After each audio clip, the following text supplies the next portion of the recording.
গো, এত মাজা ব্যথা করতেছে আজকে। আজকে শরীরটা এত খারাপ লাগতেছে, মনে হইতেছে কোনো কাজই করতে পারবো না। বৌমা, ও বৌমা, কই তুমি? মা, এই তো। বলছি শোনো, আমি ওই যে সব কুটাকাটা করে দিছি, সব কিছুই করা আছে, মশলাপাতি আমি বেটে দিছি। তুমি শুধু রান্নাঘরে যাবা, যে শুধু রান্নাটা চাপাবা, রান্না করলেই হয়ে যায়, আর কোনো কাজ নেই। আম্মা, বলছি আজকে না আমার মাজা অনেক ব্যথা করতেছে, আমার শরীরটা না অনেক খারাপ লাগতেছে। আমি না আজকে দাঁড়ায় দাঁড়ায় রান্না করতে পারবো না আম্মা। আপনি একটু কষ্ট করে যদি পারেন রান্নাটা করে দেবেন। তোমাদের এখনকার যুগের মেয়েদের যে কি আর কব, মানে তোমাদের একটুতে একটু না হলে তোমরা গলে পড়ো, ভেঙে পড়ো।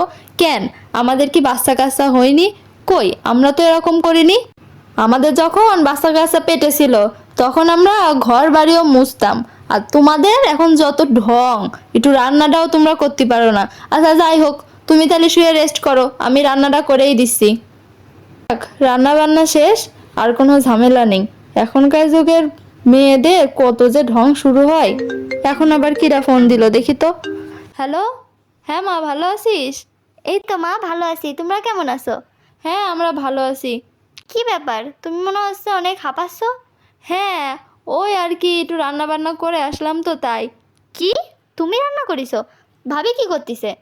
তোর ভাবির আর কি বলবো, সকালতে নাকি তার আবার মাজায় ব্যথা উঠেছে, তাই নাকি তার আর কোনো কাজ করতেছে না। সে নাকি রান্না বান্নাও করতে পারবে না, শরীরটা নাকি তার খারাপ। কি আর কব, সে বাপের বাড়ি না যেয়ে যে কেন এখানে পড়ে আছে, আর যত অশান্তি আমার পুয়াতি হচ্ছে। কি, তুমি তো সব কিছু কেটে কুটে গুছাই দিছো। ভাবি খালি রান্নাটা বসাতে পারছে না? তুমি এক কাজ করো, ভাইয়ারে কও, কয়ে ভাবিরে বাপের বাড়ি পাঠিয়ে দেওয়ার চিন্তা করো। আর এমনিতেও এই সময় তো মেয়েরা সব বাপের বাড়িই থাকে। ভাবি ফাও শ্বশুর বাড়ি থেকে কি করবে? শোন, আমাদের তো কোনো দোষ না, তোর ভাই তো যত নষ্টের গুড়া। তোর ভাই কয় কি, আমার বউ আমার কাছে থাকবে, আমার বউ দেখাশোনা আমি করব, খরচপাতি আমি করব। তার ভাবির বাপের বাড়ির অবস্থা নাকি ভালো না, তার বাপ নাকি অসুস্থ, তার পিছনে টাকা পয়সা খরচ হচ্ছে, তাই নাকি সে বাপের বাড়ি পাঠাবে না, তার কাছেই রেখে দেবে, তার সন্তান তার কাছেই থাকবে আর কি। কি আর বলবো। এক কাজ করো মা, তোমাকে একটা আইডিয়া দিই আমি। কি বলতো মা, শুনি। শোনো মা, তুমি সকাল থেকে ভাবিরা অনেক কাজ করো, বুঝেছো? দেখবা যখন ভাবি কাজে আর পারতিছে না, তখন এমনিই বাপের বাড়ি চলে যাবে না, বুঝেছো? তোমার আর কষ্ট করতে হবে না। তুই তো ভালো কথা বলেছিস মা, আমার তো তাহলে এটাই করতে হবে। আচ্ছা তাহলে ফোন রাখ, এখন একটু পরে তোর ভাইয়া চলে আসবে না। বৌমা, ও বৌমা, কি করতিস? মা, এই তো শুয়ে রইছি একটু। বলতেছি যাও, ফ্রেশ হও, হয়ে তুমি দুপুরের খাবারটা খেয়ে নাও, খেয়ে দে তারপরে শোও। বৌমা, ও বৌমা, মা আমাকে ডাকছিলেন? হ্যাঁ শোনো, আজকে আমার শরীরটা অনেক খারাপ বুঝিছো, আমি বাড়ির কোনো কাজ কাম করতে পারবো না। ও আচ্ছা, সমস্যা নেই মা, ওই আমার কাপড় চোপড় কয়টা ধুতে হবে, ওগুলো তুমি একটু ধুয়ে দিয়ে নে। আচ্ছা ঠিক আছে মা, আমি ধুয়ে দিবা না, সমস্যা নেই। আর হ্যাঁ, ওই রান্নাবান্নাও করতে হবে, আমি আজকে কুটাকাটাও করতে পারবো না, ওই কুটাকাটা করে রান্নাটাও করে নিয়ে নে।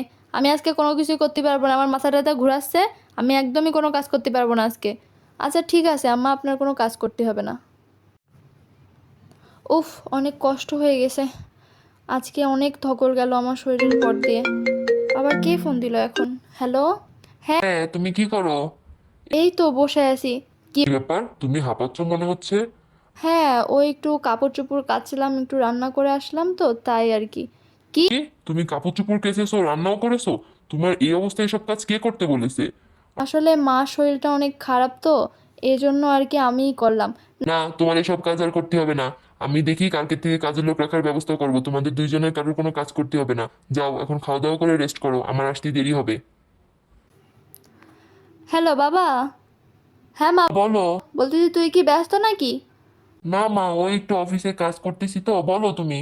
বলছি তোর দুলাভাই ফোন দিছিল, তোর দুলাভাইয়ের নাকি 1 লাখ টাকা লাগবে, তা তুই কি একটু ম্যানেজ করে দিতে পারবি? মা, তুমি এখন কি বলো, এই অসময়ে আমি 1 লাখ টাকা কিভাবে ম্যানেজ করব? তোমার বৌমা অসুস্থ, তার পিছনে আমার সামনে তোমার বৌমার ডেলিভারি আছে, আমার কত খরচ আছে, আমার সংসারে কত খরচ, আমি এখন এত টাকা কোথায় পাবো? একটু ম্যানেজ করে দে না, তোর দুলাভাইয়ের খুব দরকার। আর বৌমার বাপের বাড়ি থেকে বললেই তো টাকা দেবে না, তাদের সাথে একটু কথাবার্তা বল। সব টাকা যে তোরই খরচ করতে হবে কেন? এমনিতেও তো মেয়ের প্রথম ডেলিভারি তার বাপের বাড়িই হয়, আর তুই তো সেখানে শ্বশুর বাড়ি রেখে দিছিস, তোর কাছে রেখে দিছিস বৌমারে, তাহলে তারা একটু টাকা দিয়ে সাহায্য করতে পারবে না? মা, তুমি এটা কি বলতেছো তুমি জানো? আমার সন্তান আমার কাছে হবে, আমি মানুষের কাছে কেন রাখবো? আর তুমি জানো না তোমার বৌমার বাপের বাড়ির অবস্থা কেমন? এমনিতেই তার বাবা অসুস্থ, তার আমি এখন কিভাবে টাকা যাবো তাদের কাছে? আর হ্যাঁ, দুলাভাই যেখান থেকে সেখান থেকে ম্যানেজ করতে পারবে, কিন্তু তোমার বৌমার বাপের বাড়ির লোকরা কোথা থেকে ম্যানেজ করবে আমি যদি তাদের সাহায্য না করি? মা, বাসায় যে বাচ্চাটা আসতেছে সেটা আমাদের পরিবারের, আমার সন্তান, তাইলে তাকে দেখার দায়িত্ব আমার। তুমি আপাকে বুঝায় বলো যে আমরা এখন টাকা দিতে পারবো না, ঠিক আছে? শোনো মা, তুমিও তো একজন মেয়ে, তোমারও তো বোঝা উচিত যে তোমার বৌমা কেমন পরিস্থিতিতে যাচ্ছে, তোমরাও তো সেই সময় পার করে আইছো। এখন যদি তোমরা তোমার বৌমার পাশে না থাকো, আমি যদি তোমার বৌমার পাশে না থাকি, তাহলে সেই সময়টা কিভাবে পার করবে? হ্যাঁ বাবা, আমি বুঝতে পারছি তুই কি বলতে চাচ্ছিস।